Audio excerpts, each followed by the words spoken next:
chemistry. In this lesson, we're going to look at the second of the three types of bonding. This deals with covalent bonding.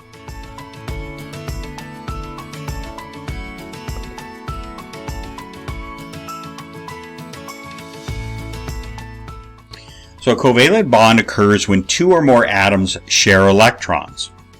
Covalent bonds occur primarily between nonmetals such as carbon, nitrogen, oxygen, phosphorus, hydrogen, sulfur, chlorine, and the others.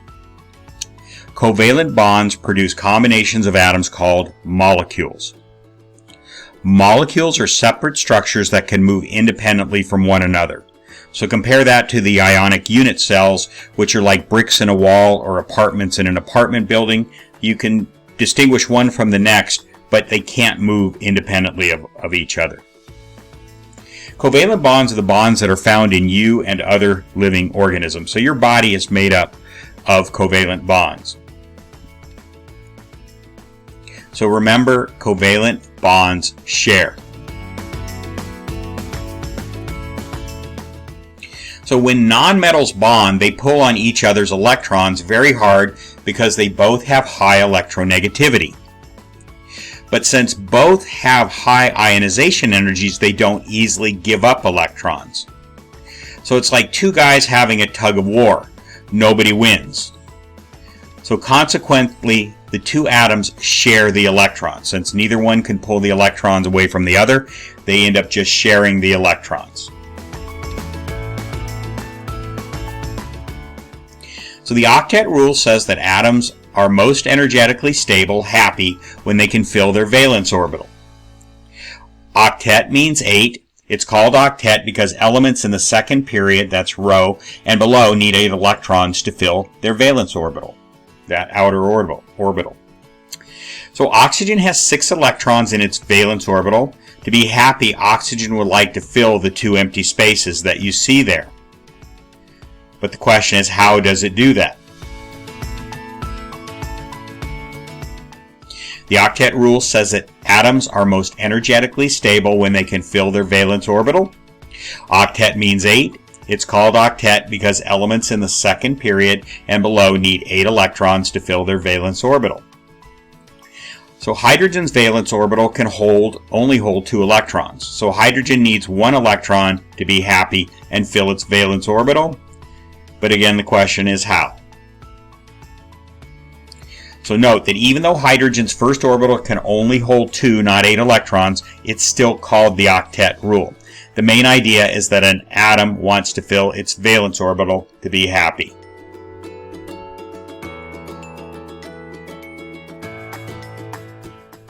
So each hydrogen shares its electron with oxygen. This gives oxygen a total of 8 valence electrons, so oxygen is happy. Oxygen in turn shares an electron to fill the valence orbital of each hydrogen, so the hydrogens are happy. So we'll see an illustration of that right here. So there you have the hydrogen moves in and shares its electron with the oxygen, and the oxygen is sharing that electron with the hydrogen. We'll see the same thing happen with the hydrogen on the right and the oxygen. So it's going to move in and share its electron with the oxygen. The oxygen shares its unpaired electron with the hydrogen. So those are the shared electrons. H2O or water. These electrons are double counted. They both belong to the hydrogen, and at the same time, they both belong to the oxygen atom. Similarly, these electrons are double counted.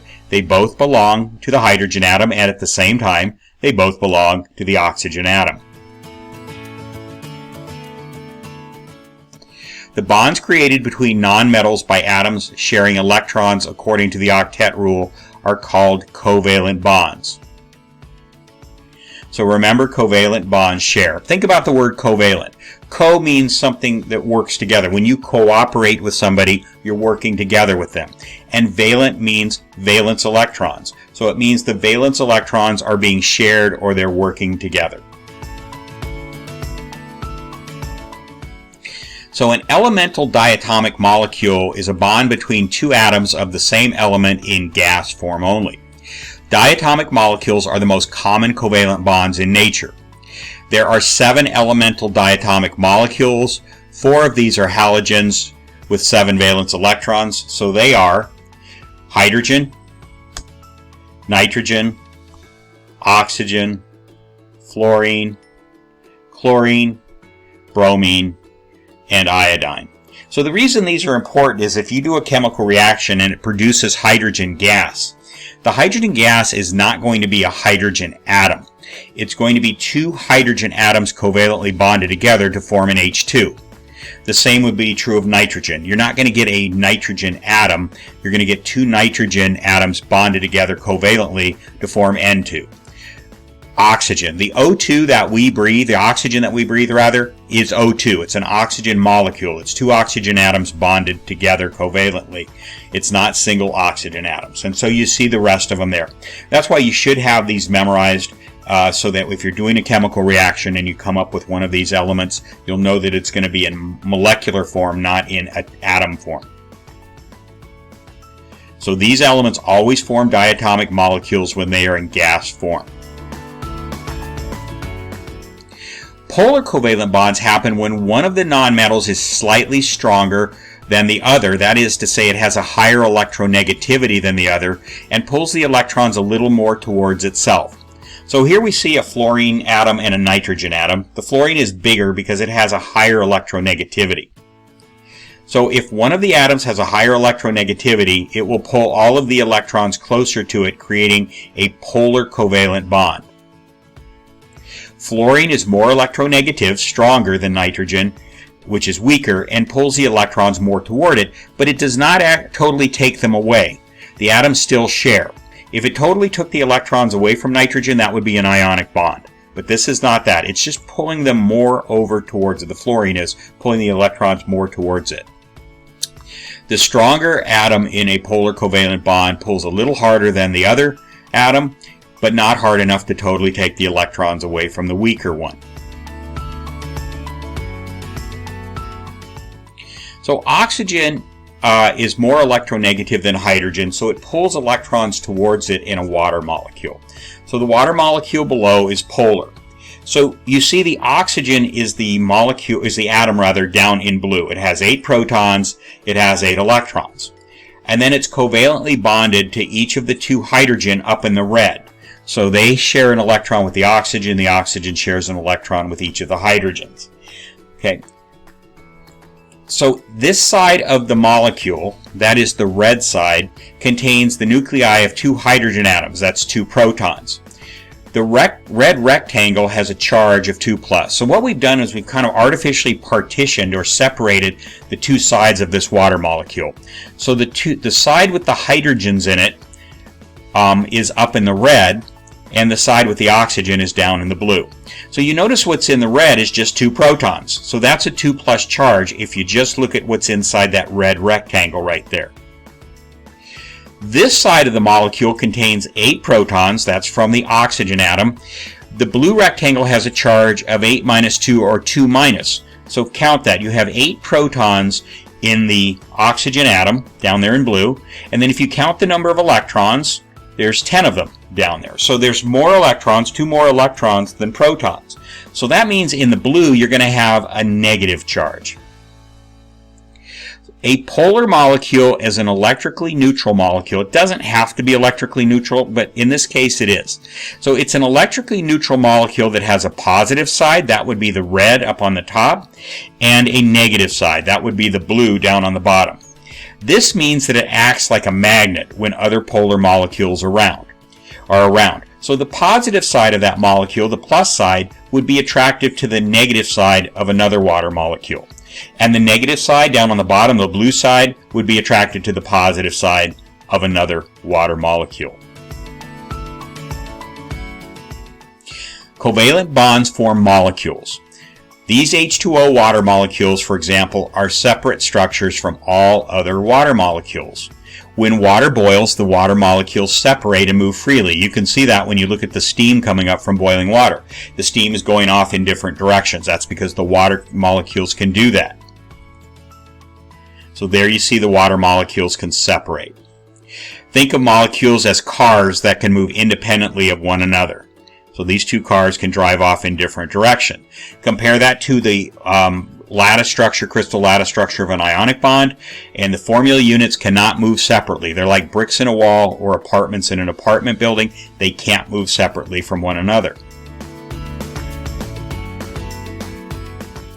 So we're going to look at something called a Lewis dot structure. It's kind of a simplified model of an atom or a molecule, but you can do some very sophisticated analysis of molecules with Lewis dot structures, and we'll get into that in a few lessons from now. But let's learn how to draw a Lewis dot structure of an atom. So here's a beryllium atom. It has 4 protons. Look at your periodic table. You see its atomic number 4. And it has 4 electrons, 2 in the first orbital and then 2 in the second orbital. The Lewis dot structures are simple diagrams of an atom that only show the atomic symbol and the valence electrons. So to create a Lewis dot structure out of that diagram, you write the atomic symbol, there it is, Be, and draw only the valence electrons, not the core or inner electrons. So that first electron will go there, the second electron will go there, and that's the Lewis dot structure for beryllium. Lewis dot structures show only valence electrons, since only these electrons are involved in chemical bonds. Here's oxygen. See if you can do this one for oxygen. The Lewis dot structures are simple diagrams of an atom that show only the atomic symbol and the valence electrons. So write the atomic symbol for oxygen, it's O. And now draw only the valence electrons. So we'll go ahead and place those exactly the same way they are on the diagram there, but we're just going to place only the valence electrons. And what's key about this is the one on the top and the one on the right. Those are unpaired electrons. That means they can form covalent bonds with an outside atom. And we saw the example already of water, where hydrogen comes along and forms bonds with those 2 unpaired electrons on the oxygen. Phosphorus. Okay, let's do one more. Okay, so we write the atomic symbol P for phosphorus. Now we place the electrons, the valence electrons.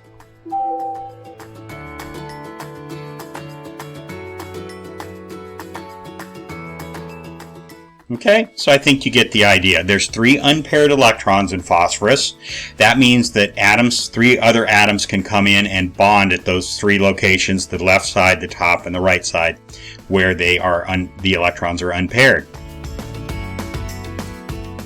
Okay, the Lewis dot representation for a water molecule. So we've already drawn a water molecule with the circular orbitals. So it's simply going to look like this. All atoms want to fill their valence orbitals. Oxygen agrees to share one of its unpaired electrons with a hydrogen if hydrogen shares its electron with oxygen.